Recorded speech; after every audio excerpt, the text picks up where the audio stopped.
Hi, എവിടെ പോന്നു? മണാലിയിലോ? Trip പോകാൻ പ്ലാൻ ഉണ്ട്. കുറേ നാളുകൊണ്ടുള്ള പ്ലാനാണ്. ഇപ്പൊ എന്തായാലും പോകാൻ പറ്റിയ സീസണാണ്. മഞ്ഞ് ഭയങ്കര മഞ്ഞല്ലേ? നല്ലൊരു അടിപൊളി സ്ഥലം കേട്ടോ.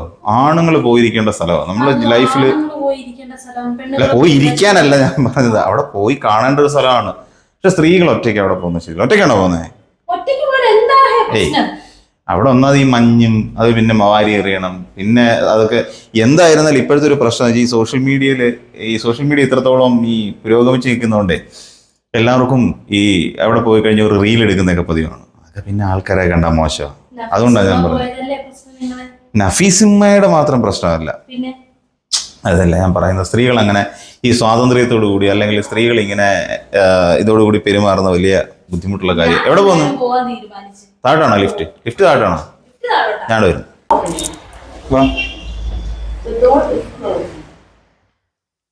അപ്പൊ ഇനി പോകുന്നത് ശരിയല്ലെന്നേ എൻ്റെ ഒരു അഭിപ്രായം. ഈ ഒന്നാമത്തെ കാര്യം, ഇനി നമ്മുടെ ഈ സാമൂഹ്യ മാധ്യമങ്ങളൊക്കെ ഇത്രത്തോളം വലിയ സംഭവമായിരിക്കുന്ന സാഹചര്യത്തിൽ ഇതൊക്കെ പതുക്കെ ഇത് എല്ലാവരും കാണും. ഇതൊക്കെ കണ്ടു കഴിയുമ്പോൾ നമ്മളെക്കുറിച്ചുള്ളൊരു വില അങ്ങ് പോകും. അതായത് പ്രത്യേകിച്ച് സ്ത്രീകൾക്കാണ് ഏറ്റവും വലിയ പ്രശ്നം. അതുകൊണ്ടാണ് ഞാൻ പറഞ്ഞ പുരുഷന്മാർക്കൊക്കെ പോയി കാണുന്നതിന് യാതൊരു പ്രശ്നമില്ലാത്ത നാടാണ് നമ്മുടേത്. നമ്മുടെ നാടിനെ കുറിച്ച് നമ്മൾ മനസ്സിലാക്കണം. പുരുഷന്മാർക്ക് പോവാം. എന്ത് മോശം? എന്ത് മോശം? നമ്മൾ എപ്പോഴും പുരോഗമനപരമായി ചിന്തിക്കുന്നവരെല്ലാവരും അങ്ങനെ പറയുള്ളൂ. എന്തോ മനസ്സിലാവുന്നേ? എന്തോ? ഒന്നുമില്ല. ഞാൻ കേട്ട് നോക്കിയപ്പോൾ അതിനകത്ത് യാഥാർത്ഥ്യം ഉണ്ടെന്ന് മനസ്സിലായതുകൊണ്ടാണ് ഞാൻ ഈ പറയുന്നത്. കാര്യം എന്ന് വെച്ച് കഴിഞ്ഞാൽ എന്താ പിന്നെ ഇബ്രാഹിം സഖാഫി പുഴിക്കര പറഞ്ഞത്, പുള്ളി പറഞ്ഞതിനകത്ത് വളരെ ന്യായമുണ്ട്. ഒരാള് നമ്മളൊരു കുടുംബത്തിൽ അല്ലെങ്കിൽ ഒരു വീട്ടിൽ താമസിക്കുമ്പോൾ നമ്മളുടെ ചില ചിട്ടവട്ടങ്ങളുണ്ട്, അല്ലെങ്കിൽ നമ്മൾ വിശ്വസിക്കുന്ന ചില മാമൂലുകളുണ്ട്. അതിനെയൊക്കെ അനുസരിക്കണം. ഇപ്പം ഞാൻ നഫീസുമ്മയുടെ കേസ് പറഞ്ഞു. നഫീസുമ്മ ചെയ്ത് ശരിയാണോ? ശരിയാണ്. എങ്ങനെ ശരിയാവും? എന്തുകൊണ്ട് അവര് ഇത്രയും വർഷം 25 വർഷമായിട്ട് വിധവയായിട്ട് ജീവിക്കുന്ന ഒരു സ്ത്രീ, അവര് വളരെ കഷ്ടപ്പെട്ട് അവരുടെ 3 പെൺകുഞ്ഞുങ്ങളെയും പഠിപ്പിച്ച് വളർത്തി അവര് സ്വസ്ഥമായിട്ട് ഒരു ജീവിതത്തിലോട്ട് പറഞ്ഞു വിട്ടു. അതിനുശേഷമാണ് അവരുടെ ജീവിതത്തിലെ സന്തോഷങ്ങൾ, ചെറിയ ചെറിയ സന്തോഷങ്ങൾ കണ്ടെത്താൻ ശ്രമിക്കുമ്പോ അത് വേണ്ടാന്ന് പറയാൻ ആർക്കാണ് അവകാശം? അല്ല, അത് വേറൊരു കാര്യമുണ്ട്. ഇതൊക്കെ കാണുമ്പോ അങ്ങനെയുള്ള കാര്യങ്ങൾ അവരൊരിക്കൽ വീഡിയോ എടുത്ത് പുറത്തു ലോകത്ത് എത്തിക്കരുതായിരുന്നു. അവര് പോകുന്നതിന് വിലക്കൊന്നുമില്ല. അവരെന്തിന് വീഡിയോ എടുത്ത് പുറം ലോകത്ത് എത്തിച്ച്? അതാണല്ലോ ഈ പറയുന്ന സഹാബിക്ക് ചൊറിച്ചിലുണ്ടായതിന് പ്രധാനപ്പെട്ട കാരണം. അവരെ ചെയ്യാൻ പാടില്ലായിരുന്നു. നമ്മളത് മനസ്സിലാക്കണം. അതെ, അതെന്താന്ന് പറയുന്നത് ഞാൻ പറയട്ടെ. നമ്മുടെ ഈ പറയുന്ന നമ്മുടെ കേരളത്തിലുള്ളവർക്കൊക്കെ അല്ലേ ഉള്ളൂ ഇങ്ങനത്തെ പ്രശ്നങ്ങളുള്ളൂ. കേരളത്തിലെന്നല്ല, എല്ലായിടത്തും ഈ പ്രശ്നമുണ്ട്. നമ്മൾ മനസ്സിലാക്കാഞ്ഞിട്ടാണ്. എല്ലായിടത്തും ഉണ്ട്. ഇപ്പൊ പറയുന്നത് കല്യാണം കഴിച്ച ഒരു അല്ലെങ്കിൽ ഭാര്യ മരിച്ച ഒരു പുരുഷൻ, അവൻ ഇതുപോലെ ടൂറ് പോകുന്നു, അവിടെ പോയി എൻജോയ് ചെയ്യുന്നു, റീലെടുത്ത് പുറത്തിടുന്നു. ആർക്കെങ്കിലും ഇവിടെ പ്രശ്നമുണ്ട്? ഏതെങ്കിലും സ്ത്രീകൾ? അല്ലല്ല. ഇപ്പൊ നഫീസുമ്മയുടെ ഒരു കേസ് ഇല്ല. നഫീസുമ്മയുടെ കേസ് ഞാൻ പറഞ്ഞത്. നഫീസുമ്മയുടെ കേസിൽ എന്ന് പറഞ്ഞാൽ ഇദ്ദേഹം പറയുന്നത് ഒരു 25 വർഷമായി വൈധവ്യം അനുഭവിച്ചുകൊണ്ടിരിക്കുന്ന, ഏകദേശം എനിക്ക് അവർക്ക് ഇപ്പം 55 വയസ്സും കണ്ട അല്ലേ, അങ്ങനെയാണെന്ന് തോന്നുന്നു. 55 വയസ്സാണ് അവരുടെ പ്രായം. അതായത് ഏകദേശം നല്ല പ്രായത്തിൽ 30ാമത്തെ വയസ്സിൽ ഭർത്താവ് നഷ്ടപ്പെട്ട, അതായത് ഇളയ കുട്ടിക്ക് 7 മാസം പ്രായമുള്ള സമയത്താണ് അവർക്ക് ഭർത്താവിനെ നഷ്ടപ്പെട്ടത്. പുള്ളി പറയുന്നതനുസരിച്ചിട്ട് സ്ത്രീകൾ എപ്പോഴും ഈ വൈധവ്യത്തിൻ്റെ ഭാരവും പേറി, ഈ സാഹിത്യമായി ക്ഷമിക്കണം, അതായത് അനുഭവിച്ചുകൊണ്ട് വീടിനുള്ളിൽ കഴിയണം. അതാണ് പുള്ളിയുടെ വെർഷൻ. അതാണ് ഞാൻ ചോദിച്ചത്. അതിനകത്ത് ഇപ്പോഴും ശ്രീനാഥേട്ടൻ മറുപടി പറഞ്ഞിട്ടില്ല. എന്താണ് ഞാൻ ചോദിച്ചൊരു കാര്യം, ഇപ്പം എത്രയോ ആണുങ്ങള്, ഭാര്യമാര് മരിച്ച ആണുങ്ങള്, എത്രയോ ആണുങ്ങള് അവര് ഇതുപോലെ അവരുടെ ട്രിപ്പുകൾക്കും മറ്റു കാര്യങ്ങൾക്കും ഒക്കെ പോകുന്നു. അവരവരുടേതായ എൻജോയ്മെന്റ് പോസ്റ്റ് ചെയ്യുന്നു. അന്നേരം ഒന്നും ഒരാൾക്കും ഈ ചൊറിച്ചില് കാണുന്നില്ലല്ലോ. പുരുഷന്മാർക്കാകാം, മനസ്സിലായില്ലേ?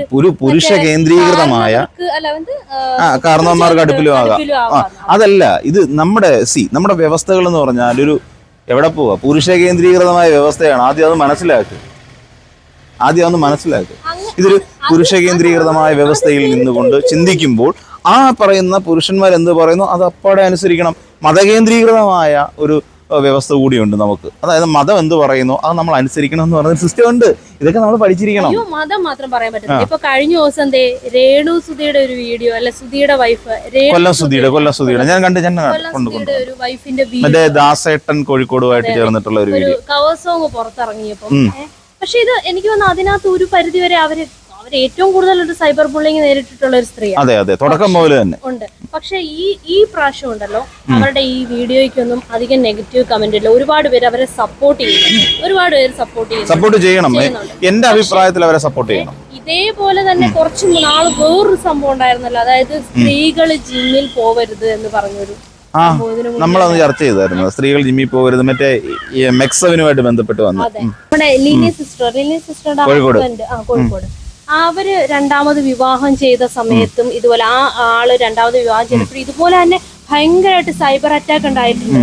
ഭയങ്കരമായിട്ട്. ഇപ്പൊ എനിക്ക് തോന്നുന്നു അവര് റീൽസുകൾ ചെയ്യുന്നത് വളരെ കുറച്ച് ചെയ്യാറുള്ളൂ എന്ന് തോന്നുന്നു.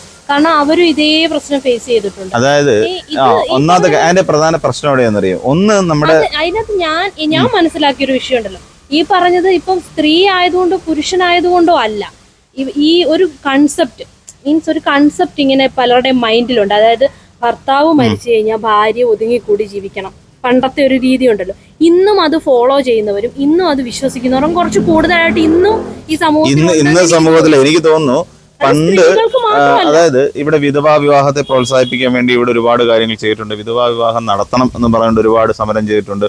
പക്ഷേ ഇപ്പോഴത്തെ ഒരു പ്രശ്നം എന്ന് വെച്ച് കഴിഞ്ഞാൽ കുറെ കൂടെ ആളുകൾ ഈ മെയിൽ സെൻട്രിക് എന്ന് പറയുന്നൊരു അവസ്ഥയുണ്ട്. ഏറ്റവും ആണുങ്ങളിലേക്ക് ആണുങ്ങൾ നയിക്കുന്നതാണ് ഞങ്ങളുടെ സമൂഹം, അല്ലെ ഞങ്ങളുടെ മതം നയിക്കുന്നതാണ് ഞങ്ങളുടെ സമൂഹം എന്ന് പറയുന്ന തെറ്റായ ഒരു കോൺസെപ്റ്റിലേക്ക് ഇപ്പം ആളുകൾ പോയിക്കൊണ്ടിരിക്കുകയാണ്. അപ്പൊ അതിന്റെ ഒരു ഭാഗമായിട്ടാണ് ഈ ഇബ്രാഹിം സഖാഫി എന്ന് പറയുന്ന ആൾ ഈ രീതിയിലൊരു പ്രസ്താവന നടത്തി. അവിടെ മതമാണ് ഞങ്ങളെ നയിക്കുന്നത്, മതത്തിന്റെ എല്ലാ മാമൂലുകളിലെയും അടിസ്ഥാനപ്പെടുത്തിക്കൊണ്ട് അല്ലെങ്കിൽ മതം പറയുന്ന അനുസരിച്ച് ഒരാൾ ജീവിക്കാൻ പാടുള്ളൂ. നമ്മൾ ആലോചിച്ച് നോക്കിക്കഴിഞ്ഞാൽ ആ സ്ത്രീയുടെ, അതായത് നഫീസുമ്മയുടെ നല്ല പ്രായം എന്ന് പറയും. നമ്മളൊന്ന് ആലോചിച്ച് നോക്കി, അവർക്കിപ്പോൾ 55 വയസ്സായി.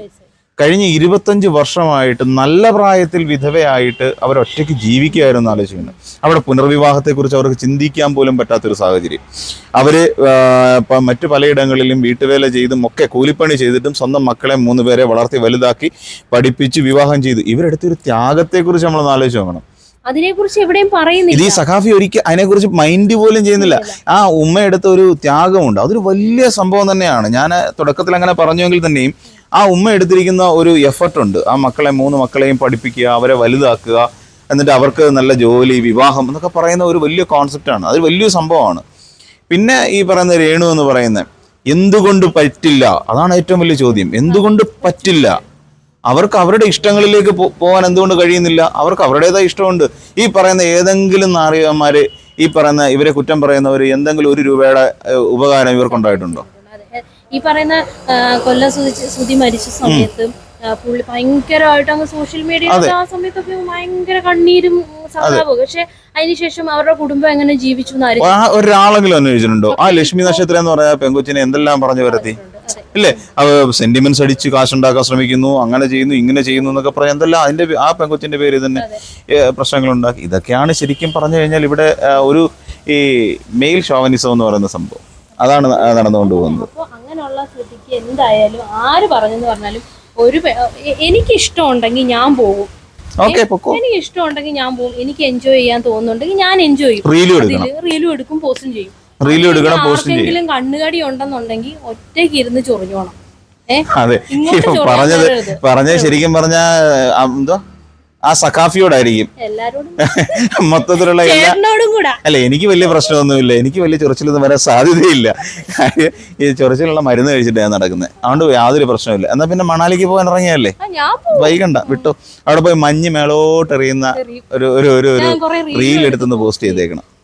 ശരി, എന്നാ ശരി, വിട്ടോ.